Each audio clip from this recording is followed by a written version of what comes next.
What is going on, Puckheads? And welcome back to Pens and Pucks.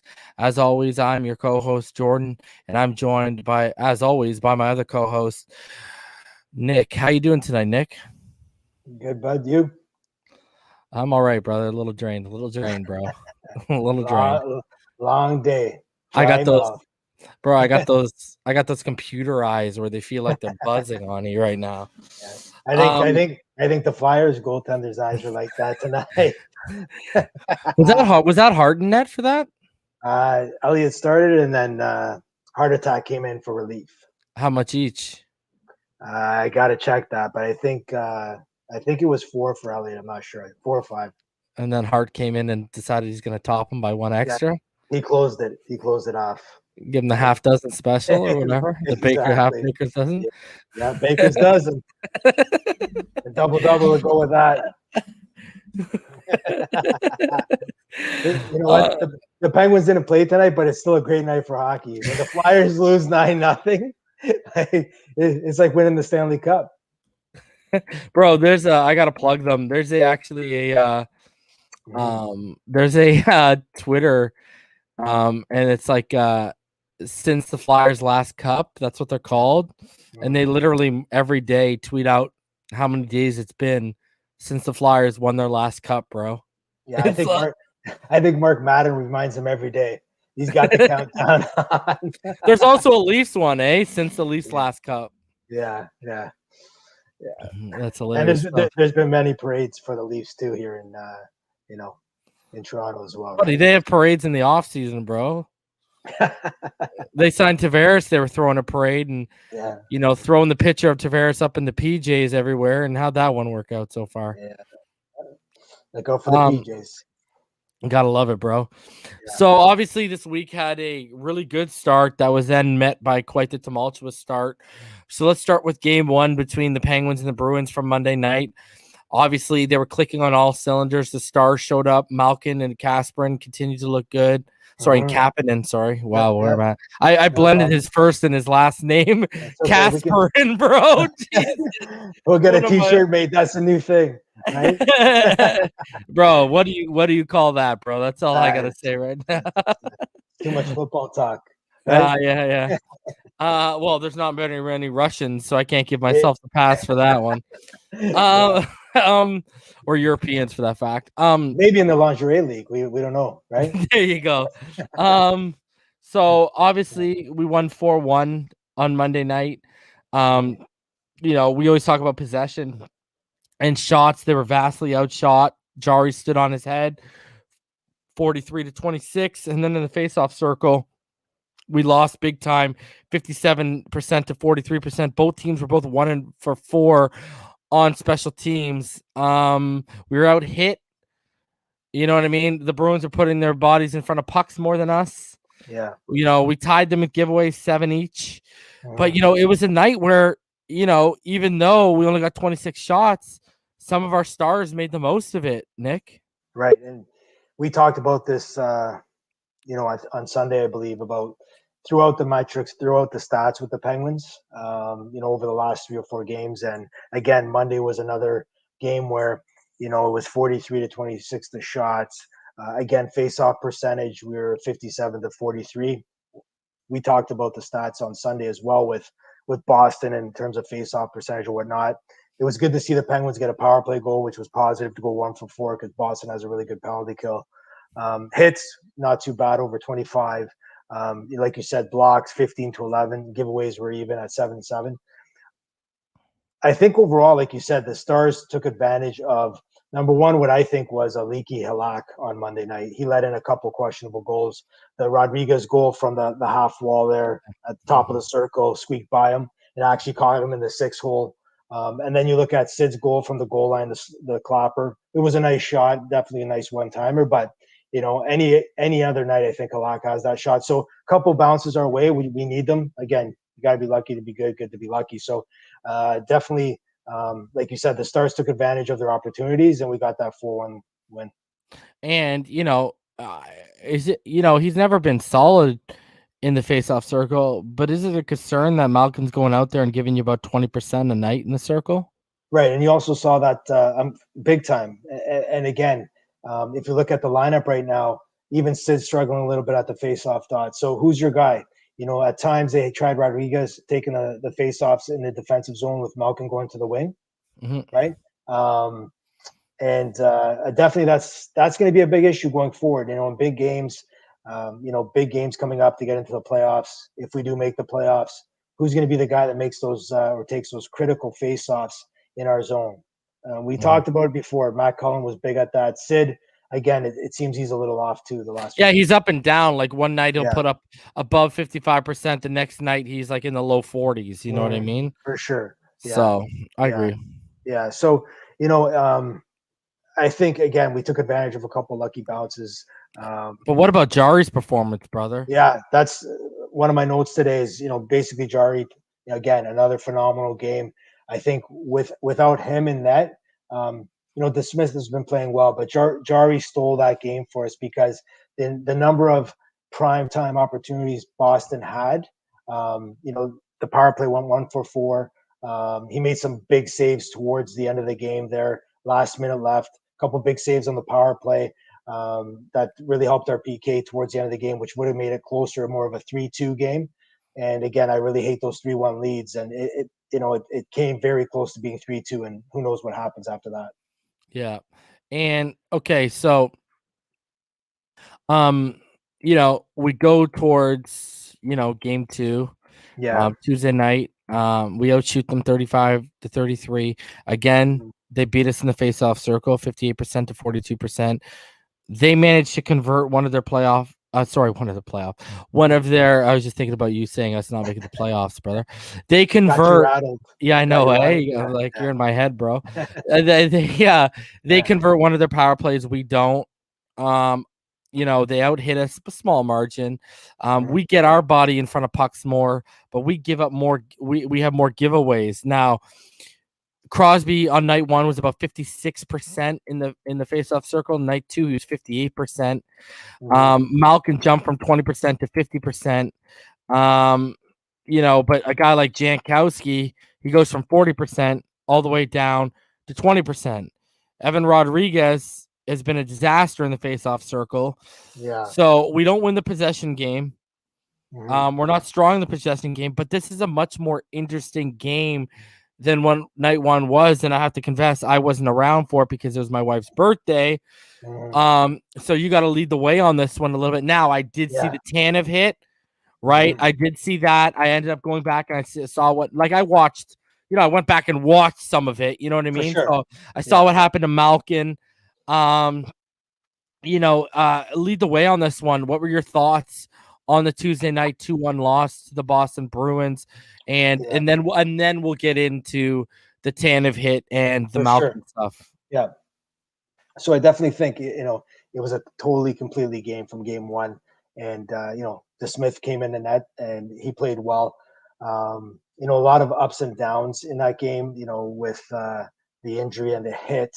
But overall, I thought we played on our toes. We came out fast. We looked strong. We had a good pace of the game. Our forecheck was good.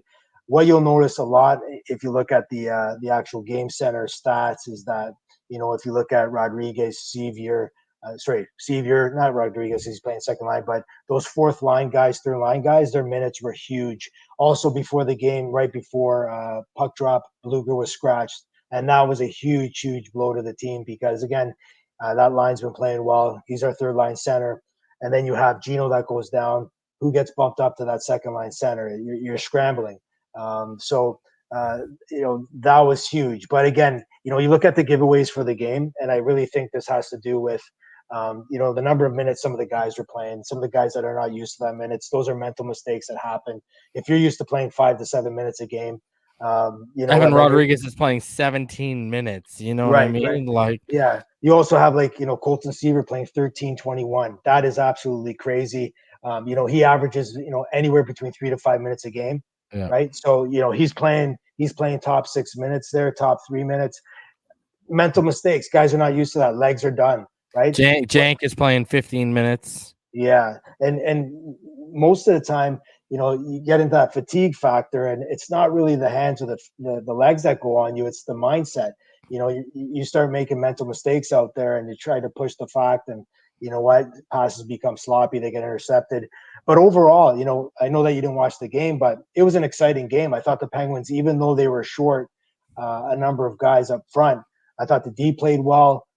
We only gave up 2 goals, and the winning goal, the Smith was screened on that shot, and he really didn't have a chance to see it or stop it. But overall, it was exciting. The Penguins played with a lot of grit. You got to commend them for the effort they put into it. We almost tied it for with about 20 seconds.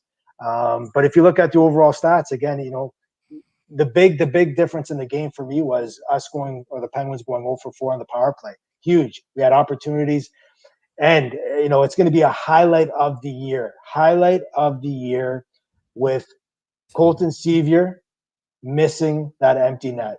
Okay, and you have the rookie Boston goaltender making that paddle save. That's going to be on every highlight for the rest of his life. At least Sevier gets to be on a highlight, to be honest with you, right? So, he doesn't get to see himself on highlights. He's on, all the sports centers tonight, top 10 stick saves. And there's Colton, getting on the highlights. He's on Sports Center. So way to go. Oh man, if he ever hears this show, it's okay, right? Maybe we want to trade Sevier for Hornquist. Maybe that, there you go. We'll get back Jimmy, right? Because Jimmy's calling he's talking to Josh Yoy, saying he's disappointed of his departure and everything. So what did you just a little bit off topic here? What did you think about Jimmy coming out and saying he tried to trade for Fleury? Well, he even came out more. Is this what the article you're talking about yesterday, or? Yeah.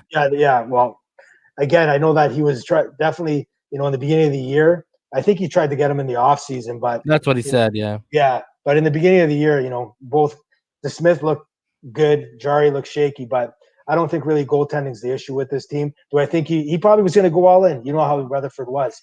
It's all in or nothing, right? So, I'm glad though to see different eyes though for us right now, because I think the team's going to be in a he got us the 2 cups like we talked about before, but the team's in a better position than they are with the 2 guys running the team right now. What were you going to say in terms of you were going to add on to what JR had been saying? Well, he's coming out saying that he was disappointed on his departure, but all I've read, and we all know this, he resigned. So what kind of departure is that? He left us. He didn't, he wasn't fired. He wasn't anything like that. And now he's yapping. He's opening his mouth. He's, getting all these reporters and doing these, one-on-one discussions. If there was a reason why he left the Penguins, just come out and say it. Just, get it out in the open and let's move on from it, because, what ifs are forgetting about right now. So let's just move on from that. And I think that, if he tried to get Fleury, that would have been great. But, Jari's proven right now that he's a number one. All right. So let's first talk about the Tanev hit. Mm-hmm. I mean, brother, like, come on, what are we doing here? Like, he laid him. He was about that when he initiated contact. He was like 4 feet from the boards, man. Yeah. And you know what? I'm just going to go back to, youth hockey for a second here. I was at a tournament back in 2019 of December, watching a few games, some, midget players playing, and I seen the same hit. And to believe it or not, there was no penalty called. I can believe it. The player was concussed. He actually broke his wrist on the play as well. It was very similar to the same hit. The player was dumping it in the ice. He was on his 1 foot, off balance a little bit, and he got caught shoulder to shoulder. He went into the boards hard. That's all I was thinking about last night with that hit. And, feel bad for Tenori because he was in a vulnerable position and he went down. It looked like he got concussed. It looked like his head slammed into the boards. But that's not a penalty at all. It was shoulder to shoulder. It was the landing. The landing is what hurt him, not the contact. Yeah. Like am I wrong or not? No, you're absolutely right. Yeah. His ass hit the ice and then he went into the boards. It wasn't even Tanev didn't even send him into the boards. His ass hit the ice and then he went into the boards. So I think it's a twofold there. I think number one is the collision into the boards. It looked scary for sure. And then 2, it's the Boston Bruins going bananas on the bench. And referees are influenced. What kind of Yeah, but what kind of come I get on, it, man. So with that play as well, they actually reviewed it. They actually went to review it with Toronto, and they came to the conclusion that was a 5-minute major and a game misconduct. That being said, they called it a boarding penalty, and that's not even a boarding penalty. If there's Gensel, from what I saw when I look back, Gensel got boarded earlier on. Yeah. And there's been, again, you go back to the Tom Wilson hit, right? No penalty in the game, no penalty, and Tanev gets thrown out, right? So after potting one and actually having an impact in the game, right? And to me, if you're going to call one penalty on that, Jordan, just one, this is the penalty I'm calling.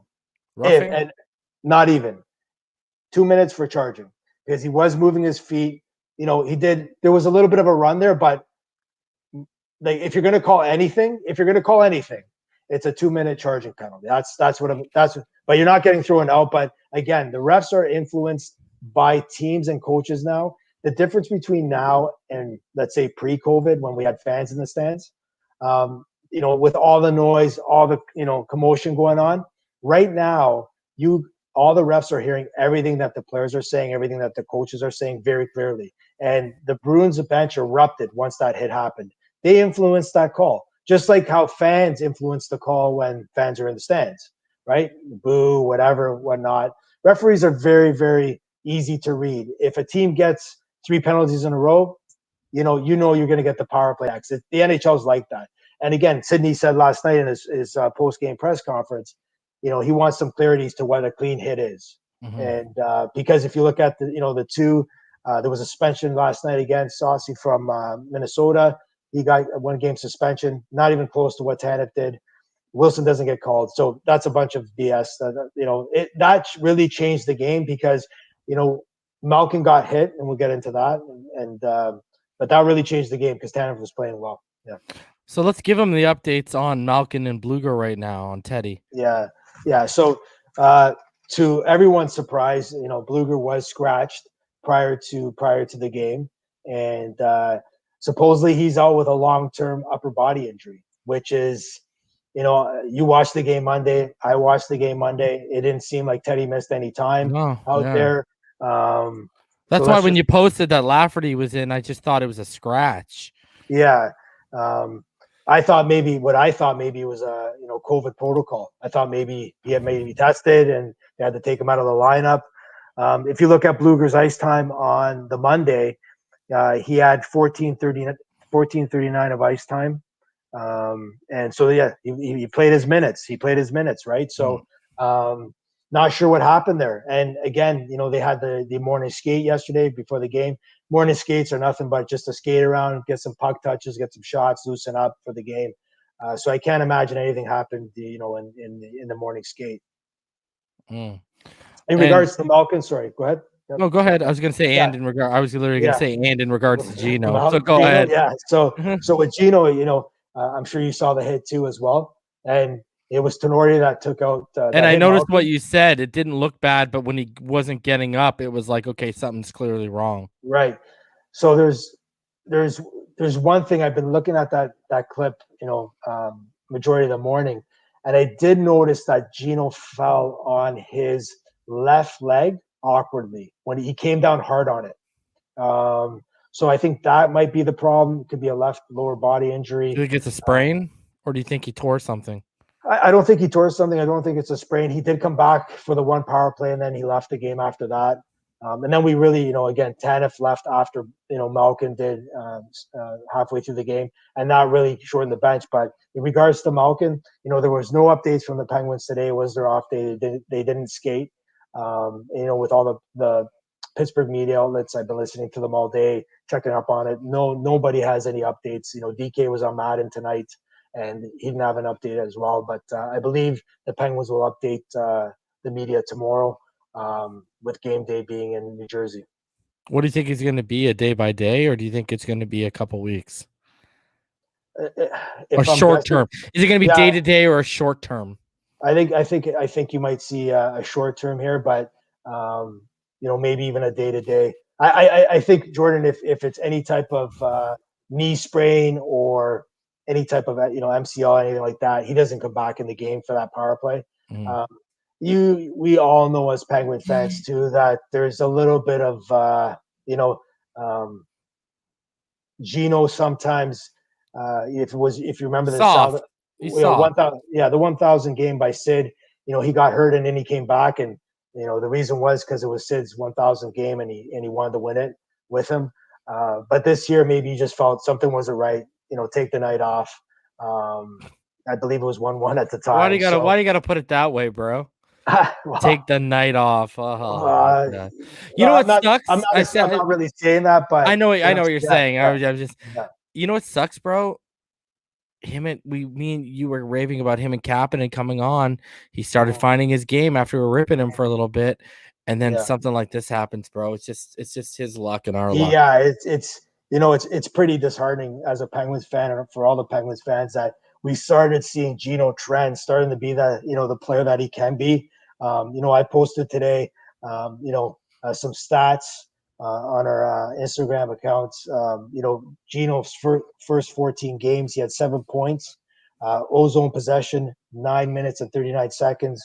Ozone passes, 202, and slot passes, 25. Those were his first 14 games. The last 14 games, 17 points. Zone possession, 12-24, so it went up by 3 minutes. Yeah, that's good. Ozone passes, it went up by 270 from 202. And then, one key really element to Gino's game is working the puck down low and looking for guys in the slot. So he had 44 slot passes. That's improvement. Yeah, it's an You almost doubled it. Exactly. It. 19 he went up by, right? Right. So that the trend was starting to happen, which was positive. We all liked the way he was playing, and I thought that, like you said, Kapanen and Malkin were getting that chemistry. Let's go back to yesterday's game for 1 second here, okay? So, because again, you didn't get to watch the whole thing. I was yelling at the TV, honestly, on one power play. I felt that I don't know why. I'm not in the room. Don't know any inside information. Kapanen was wide open 2 or 3 times on the left-hand dot with Chris Letang having the puck for a one-timer to Cappy. Didn't even look at him. Then Crosby had the puck on the half wall on the right-hand side, and there was a seam twice to get Cappy that one-timer. Not even a try.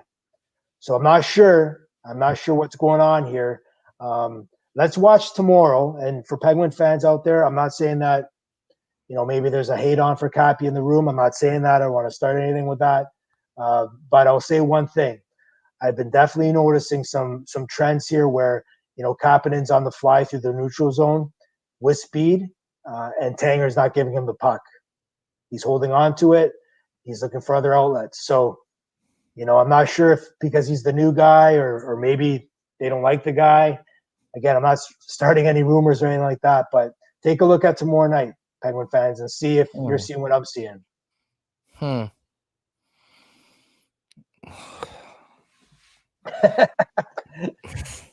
Listen, you gotta make me dislike this guy even more, yeah? Well, now we're playing favorites. Well, listen, Mario's office, Big 66 behind me here. He made his life at the that dot one-timers. Coming from Larry Murphy and Ronnie Francis when they were setting up the umbrella, right? Cappy's got a good shot. He was wide open. Why not get it to him, right? Maybe I guarantee if Rusty's there, the puck's going there. Just say it. There's no excuse. You can go ahead and say it. How about there's no fucking excuse? How about that? There you go. You sip your water, young man. Who? I thought this was vodka from Gino. I don't know. Oh man, don't sprain your MCL getting up from your computer later, bro. Yeah. Taking the night off. All right, so tomorrow night, obviously, Pittsburgh Penguins. We take on the lowly New Jersey Devils. The Penguins right now 18-10-1, third in the East Division. The Devils 9-13-4, seventh in the East Division. You know, right now as it stands, you know, because we've really only played division games so far, right? The Devils have gone 9-13-4 against division opponents. We've gone our 18-10-1 against the rest of their division. Pittsburgh has given up 22 power play goals, killing 75% of the chances. New Jersey has allowed 23, and they've killed only 71.3% of playoff opportunities. Obviously, Pavel Zacha, he leads the Devils. It's not Nico with 17 points. This is going to be the first meeting between these two teams. Right now, Sidney Crosby, he's sitting at 29 points, 11 goals, 18 assists. Malkin has 8 assists over the last 10 games, and we pointed out he's on a rip. When you look at, the last 10 games for each team, the Devils are 2-6-2. They're averaging about 2.2 goals per game, 4.2 assists, 3.3 penalties, and 7.6 penalty minutes. And they're actually giving up about 3.3 goals per game with a .886 save percentage. Now the Penguins over the last 10, they're 7-3. Obviously, we got that upturn because we were facing some, not so, how do I say, upper echelon competition. We're averaging about 3.4 goals in that span, which, hey, they're allowing about 3.3, like I said, so it lines right up. We're averaging about 5.3 assists, 3.6 penalties, and 8.6 penalty minutes, and we're giving up about 1.9 goals per game with a .939 save percentage. Now, obviously, Blueger, he's out long term. Jared McCann, he's still day-to-day, but he might skate. John Marino, he's day-to-day with his upper body injury. We don't have an update on what Malkin is right now. Yeah. Heading into this game, this is there's some importance to this, right? Because we come back and we face them on the 20th and the 21st as well, right? So we have a back-to-back with them as well this week. Me and you have been, we're going to Newark, and they've been actually decent at home, the Devils, right? I got to ask you, brother. Sorry, my bad. They haven't been. They're 3-10-2 at home, and away we're 6-7-1. I got to ask you, how do you think the lineups are going to shake up if Malkin's out? We stress the importance of that 3-game series with the Sabres. Is it fair to say this 3-game series is just as important? This series is huge. This is the first of 8 against New Jersey. The rest of the way here. Yeah, we come back in April and we face them 5 times in April. Right, and we have the game tomorrow night, and then 2 matinee games, one on the Saturday, one on the Sunday. Tomorrow night should be interesting. One fact is that Jared McCann did skate, yesterday, and so did John Marino. There is information out there that McCann should be ready for the lineup tomorrow night, which is a positive. So again, what I would be looking at the Penguins lineup up front is, again, something that I've talked about on the podcast before is, your 2-man cycle through the lines here. So if you're looking at that first line, you're going to have, Jake and Sid. You'll probably see McCann, second line center. What I would do is maybe move Rust to the second line, and then have maybe Tanev on the left-hand side. Okay, you're gonna catch my drift with this one here coming, and then you're gonna have Kapanen play the right-hand side on the third line with Czar, and then, as crazy as this sounds, you might have to go with Jank, centering that third line. And then the fourth line, you're going to have, Lafferty, Sevier, and Anthony Angelo. And that's. Go ahead. Finish your thought.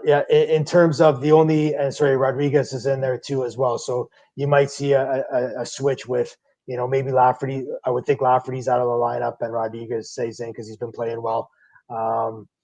You could go with that. I've been a big fan. We talked about this offline last night. I would like to see Jake get a chance at playing center. Again, that's his natural position. He's got fantastic hockey IQ. He can, deliver the puck, back check. He's got a long stick. All those great attributes that a center has. But we'll see. I think if McCann's in the lineup, he'll be the second line center. I just thank God that Nico's out because now we stand a chance, brother. You know what I mean? Man, this guy misses 11 games because of a foot injury to start the year, and he just had surgery for that frontal sinus fracture he had. He's about to be out for 3 weeks. Oh, we can breathe, bro. We don't have to put up with Nico. Again, they just beat Buffalo the other night. I believe it was 3-2 at home. They just squeaked. And they almost squeaked out that overtime win, right? Yeah. The biggest thing. The biggest thing with Pittsburgh is how they play in New Jersey. And, back in the day, even, we suck. We suck in Jersey. It doesn't matter. It doesn't matter the 26. How bad the team is. Yeah. It's just we're not good. Like there Florida. It's like Florida, bro. We suck in Florida, bro.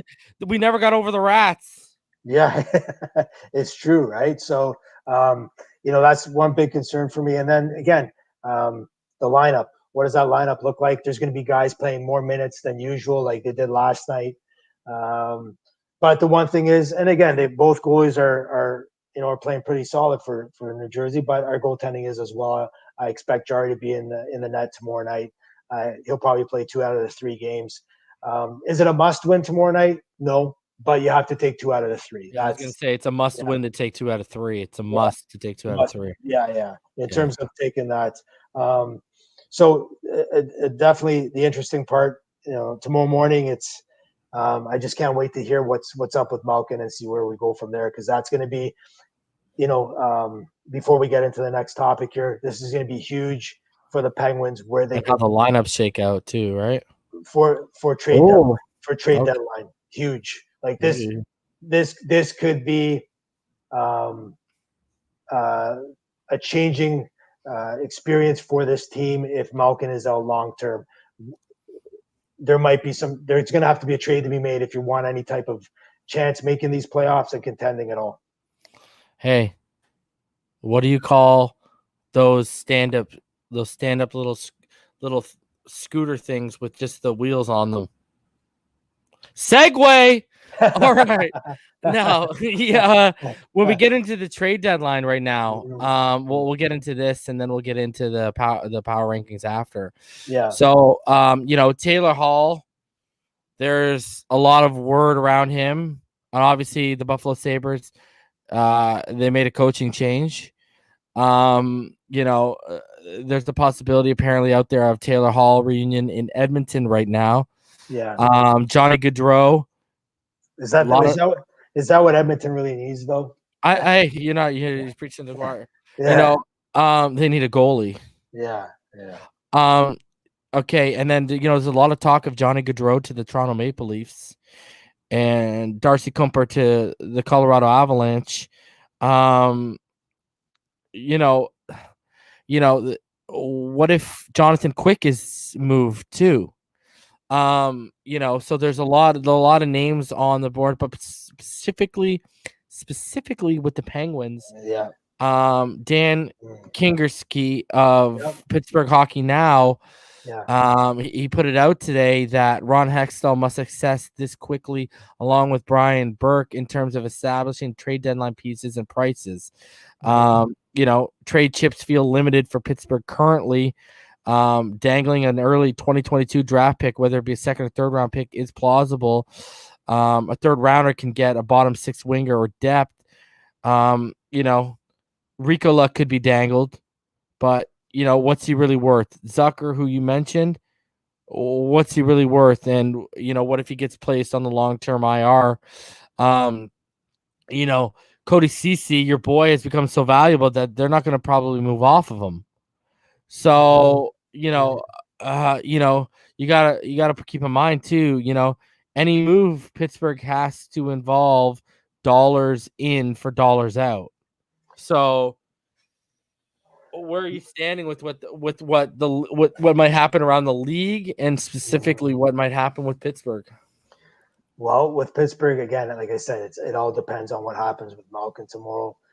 But with Teddy Blueger being a long term, we don't know what long term is. Zucker's still out. Trade candidates that I see, we took a look at Stahl last week. He won't be a fit for the Sabres or for the Penguins from the Sabres. A lot of people in the Pittsburgh media sort of are, they went south on him as I did as well last week because I just didn't see much. Sully preaches that speed factor, so I don't see anything there. One guy that had a conversation with last night that was a former Penguin that plays in Vancouver is Brandon Sutter. He's been having a pretty good year. Solid two-way player, kills penalties.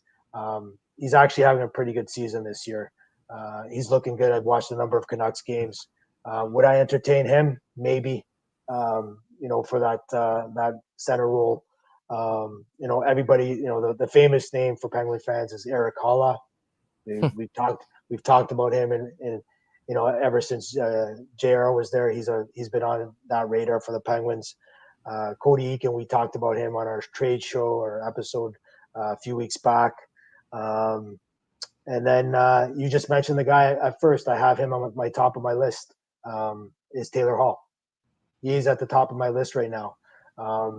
If you get the Penguins or the Sabres to retain some salary for the end of the year, and you trade somebody with his, cap value, if they do retain some of that salary, that trade is possible. And what I would be looking at is then you can have the option of really, making that top six, and then you start putting those guys that are at the top six into your third line and fourth line. Then you get back to 2016 HBK and Matty Cullen's line. Then you start becoming that team that you can roll four lines on, and every line can be dangerous, even the chip in a goal, which that would be my plan. If you can, do you think Hall? I gotta ask you. Sorry. Do you think Hall would fit with Sid? No. You'd keep him with Malkin? Yeah. Malkin, Hall, and Kapanen would be ridiculous, bro. Right, but my thought process here would be you either put Hall on Sid's line, okay, right? Or you put him with Gino, but then you move Cappy on that third line. I love the chemistry they're showing, though. I know, but I'm just you're right. You probably want to keep Kapanen in there maybe. And listen, Taylor Hall can play center as well, so can he be your centerman on the third line? Right, like there's some teasers there, and then like for me, again, screaming at the TV last night, Russ has so many chances. Like he should have like 30 goals. He let's be honest, he is not a pure goal scorer. He's a hard worker. He has a decent nose for the net, but with the amount of opportunities Jake and Sid are getting him per game, he should be averaging 1 goal a game. It's ridiculous. He's going from white tape to black tape the last few games, trying to get – and we all know this with Rust. He's a streaky goal scorer. But getting back to my trade baits here, the trade bait list, there's 2 other names that I have circled. And I know you're going to look at me and roll your eyes because they're older guys and blah, blah, blah, right? That's locked as one of them, people. Yes, yeah, you know that. I still want them to investigate that. Ryan Getzlaf, he's a Berkey boy, right? And you know what? He throws knuckles. He's not afraid. He's a tough guy. He'll stick you right in the balls in the playoffs, and I don't have a problem with that. Like that's the guy you need. He'll go up to Ovechkin. He'll go up to Wilson. You want that. Another guy that is familiar with Penguin fans is Jeff Carter of the LA Kings. Okay. If you want to make some type of run, you really got to bolster. You can't go after, I heard DK on Madden today and he's saying, oh, you got to pick up guys after the waiver wire. And they should have picked up Dominic Simone or, Madden calls him sometimes Simon. He's in the AHL for Calgary, right? Like we need more size. We need more grit. Forget that. We've moved on from him. If Sully really wanted him, they would have found a way to keep him in the lineup or keep him on the team this year. But those are my guys that I think really that Pittsburgh should be looking at. And you mentioned a guy too that is people are really circling. The birds are circling around this particular player. He's in Detroit, Bobby Ryan. For his value, for his size, he's another guy that if you want to create that third line with some put him on with Tanev and maybe if Blueger's healthy, right? But what about the rumblings around a guy like Nick Foligno right now? Yeah, that would be awesome. But is Columbus really going to give or trade Foligno to the Penguins? I have a hard time believing that. There's a big rumor around there with Foligno being traded to the Leafs, with Kerfoot being involved or whatnot. I know Toronto's really looking at making a big dive into the trade market for a top 6 forward. Let me ask you this. Yeah. And I know we're talking about forwards. Mm-hmm. What if you could add a guy like, and this is going to defense, what if you could actually had a chance to add a guy like Ekholm? Not interested. So, okay, another name you've mentioned before, does he follow under the same thing Foligno does? No chance at a guy like Kyle Palmieri? Love Kyle Palmieri, but we'd have no chance. I don't know. Like, that's probably a big package. I don't know what you're going to give up, and definitely Hextall's not giving up youth. If there's going to be a trade, Penguin fans, it's going to be a roster player. It will be a roster player. It won't be picks because we don't have any picks. It will not be. I definitely don't think it'll be like a guy like Joseph Marino. It won't be Laguerre or Poulin. It'll be none of those guys. It'll be, if I was a betting man, I think the guy that's going to be going off this roster is Marcus Pettersson. I think he's on his way out. Like you said, Ricola, maybe you package him with somebody. I would package Sevier as well. Get that million and million two off the books so you can squeeze some more value into that. I know he struggled a bit, but would you, if again it's a division guy, there's a lot of good teams in our division available. Yeah, I know he struggled a bit this year, but would you be interested in a guy like DeBrusk? Oh yeah, there's another guy. He's available. He's available right now. Yeah, there's another guy. But again, are the Eastern teams going to be trading? I'm sure there's a price for everyone, right? There's a matter price, if you can match it. Right, and again, supposedly the Bruins are looking to bolster their top 6 because you have the perfection line there that produces. I heard a crazy stat yesterday. I think it was something like 64% that line produces points. Point wise. Yeah, it's just unbelievable. Without that line, they struggle to win. So they definitely want to bolster their top 6. But I think. Elliot Friedman, I heard his podcast the other day, and, this year's trade line is going to be interesting because of the quarantine issue with COVID. If you get traded from the States to Canada, right now it's 14-day quarantine. If you're a team that's, trading, if a Canadian team is trading for a U.S. player, they got to probably want to do it very quick, get that over with, get the guy into the practice, get him up to speed with the systems. With guys coming from Canada to the U.S., so I think it's a 3-day quarantine, I think. So it'll be much easier. We'll see. I think it's going to be interesting to see. Tomorrow, Malkin's update is going to change everything. It will change everything for the Penguins. Mm-hmm. All right, so let's get into the NHL Power Rankings right now. Yeah. So is it fair to say that Tampa Bay, Florida, Washington, and the Islanders are not just the best, they're the best teams in the league right now? See, the one thing I have a problem with this. The one thing I have, I think there's some smoke and mirrors there with the Islanders. Lee just went down. He's out for the rest of the season with a knee injury. To see the Islanders there, they have them. I don't know if you're looking at the same screen I'm looking at right now, Jordan, but they have them ranked 3rd. You see that or not? What do you got? What do you have them at? I have them ranked 4th because they have a game in hand on Washington. Okay, all right. And they have 2 games in hand on Florida and Tampa. Okay, so that might have changed. What I have right now is I have the NBC Sports Power Rankings. So what they have right now, and I'll just compare them what you have. They have Tampa Bay at 1. They have Carolina at 2. They have the Islanders at 3. They have the Panthers at 4, and they have the Knights at 5. So what did you say you had? So this one has here, let me bring it up. This one has I'm just switching over to it. We got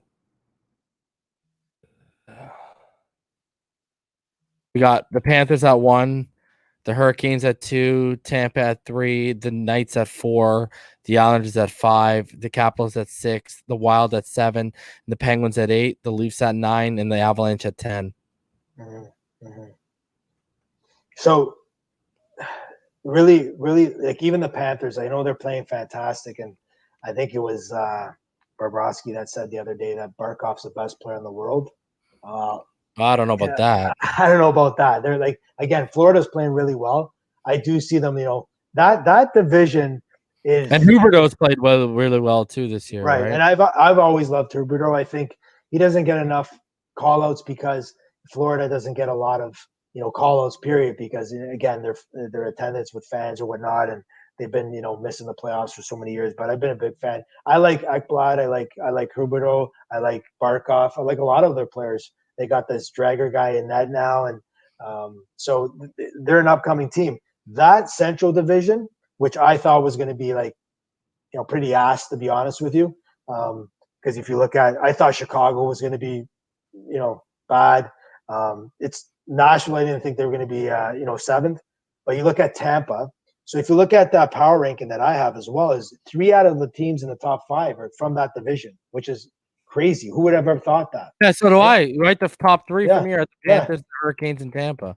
Yeah, it's just absolutely crazy. So it's going to be really interesting to see, who gets that top spot. You have Tampa at 42 points, you have Florida at 42, you have Carolina at 41. Then you have the Hawks jumping all the way down to 33, and then you have Columbus. The Stars, I watched that game last night. They were down 3-1. Those jerseys, though, buddy. Why? You loved all the white?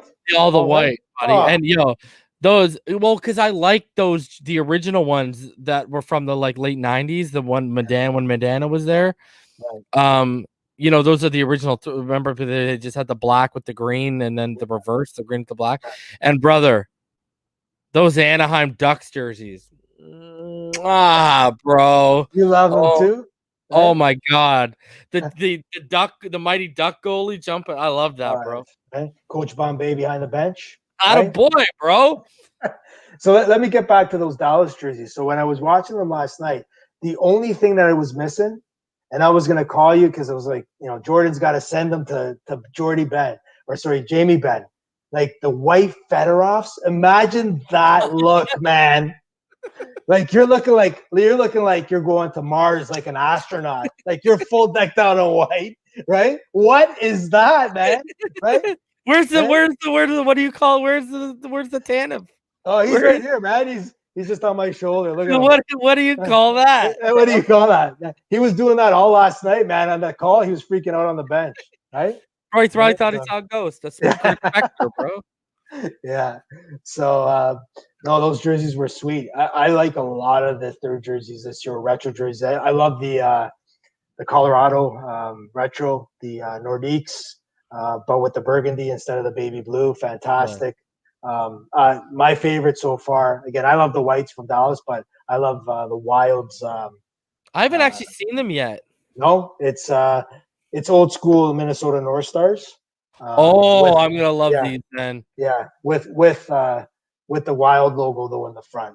It's fantastic. I like watching their games. I'm going to Kaprizov and then watching them when they have those retros on. It's awesome. I gotta see these right now. Okay. So, anyways, we were talking about the power rankings. Yeah.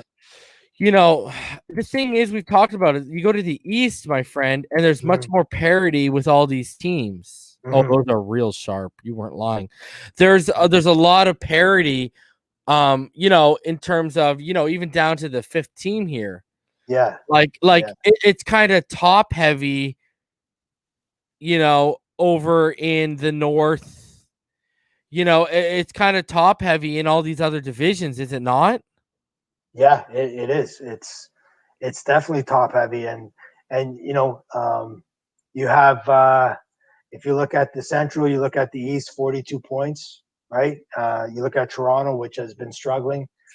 They actually. I want Leaf fans to know that I literally drink your tears and feed off of them. Gives me energy. but if you look at the Leafs, they should actually be running away with top spot in the league.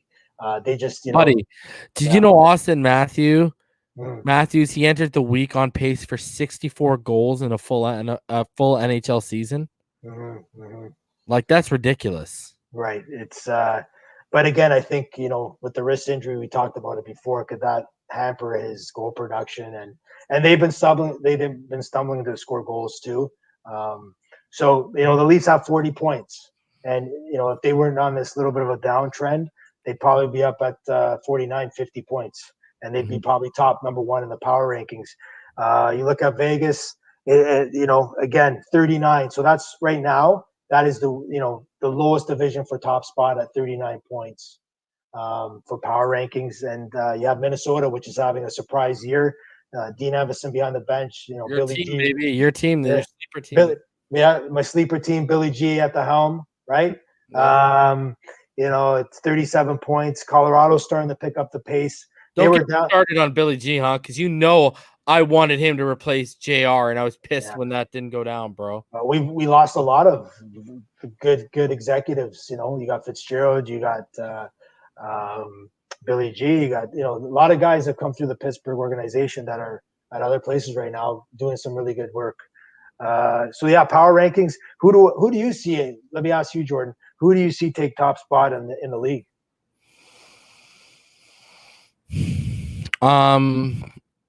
Honestly, man, you know how I love this team, so I might be a little bit biased.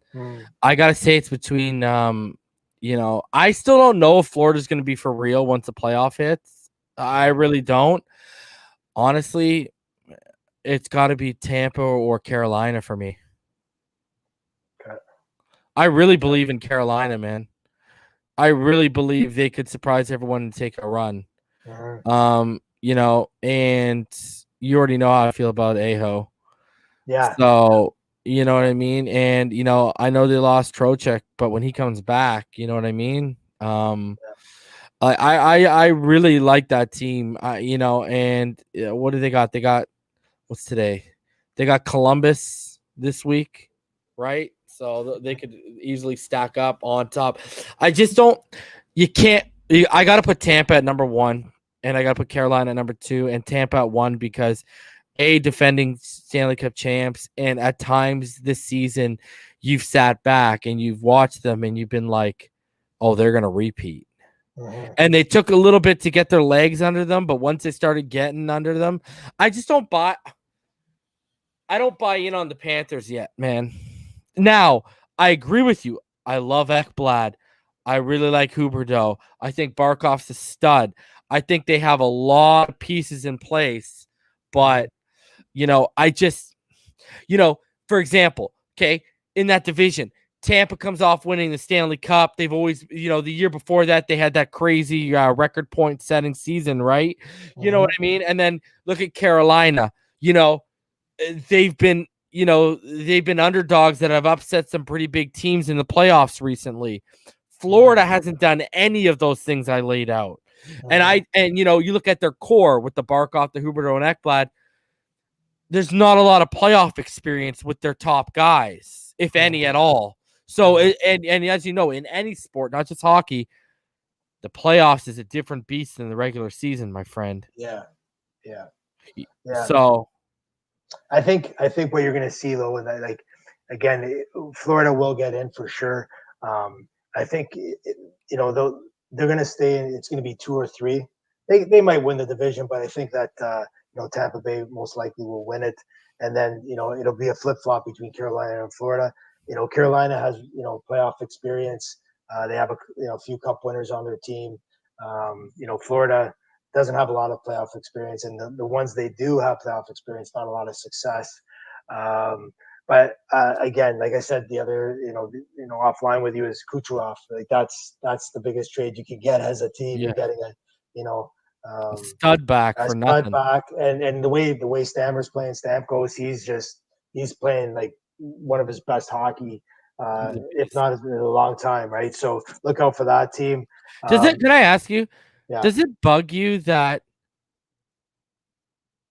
How do I word this properly? Okay, I popped off with Billy G with Kaprizov. You know what I mean? You look at what what the Lightning have been able to build just from lines 1 through 4, and then on defense, depth behind Stamkos when they drafted him. Does it bug you that we haven't been able to replicate that, and we're still leaning on a core from 2008, 2009 with Jake Gensel? Well, it definitely bothers me because if you look at what we have for depth right now on the team currently, that's a big problem. And it's all the result of, listen, Band-Aid fixes. All the result of Band-Aid fixes. And knee-jerk reactions to JR, what he's done after the 2017 Cup. And we went in lengths and talked about this. You look at Tampa has been patient, okay? They have 3 cups, they have 2 cups in their franchise history. And now they're set up in a good position where they're going to be contenders for the next, 5-6 years again. They got good youth. They filled some spots with some smart contracts, some gritty guys like a Coleman, Goudreau, or is it? Yeah, I think it's Goudreau or something like that. He's a third liner, fourth liner, good player. Cirelli's third line center. Depth on defense. The Drouin trade to Montreal. They've done some good things. Stevie Y, he's been patient. Everybody's saying what's wrong with Detroit, but sometimes it's patience. It's getting that cookie jar full, and then once that's full, you open the cookie jar and you're ready to rock and roll. And right now, if you're a Penguins fan, there's not really. You know what we're setting ourselves up for, Nick? When these guys retire, when Gino and Crosby retire, we're gonna have nothing. We're gonna go into full blown rebuild, and it's gonna be. We're gonna go into. It's not gonna be as bad as that dark period after when Rico Fata is one of our top guys. Jesus. You know what I mean? Yeah, but we're setting ourselves up to be a bottom feeder for a couple years at least, bro. I would have said that if Rutherford was still the GM today.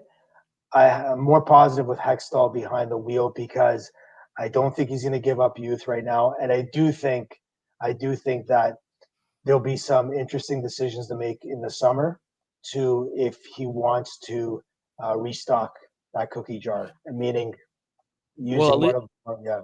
And you know how management is. At least we know we got 10 years with Hextall, bro. Jesus. They don't say, what's your 5-year plan? They say, what's your 10-year plan when you walk in there? Yeah. So as bleak as we think the Penguins are going to be, Jordan, there's still some bright spots. And where I go with that is you have Jake Etzel. You still have Brian Rust. You still have Kapanen. I think that trade was fantastic. Did Hextall make the Nolan Patrick pick? He did, yeah. Yeah. Oh, boy. Yeah. Let's hope he drafts a little bit better.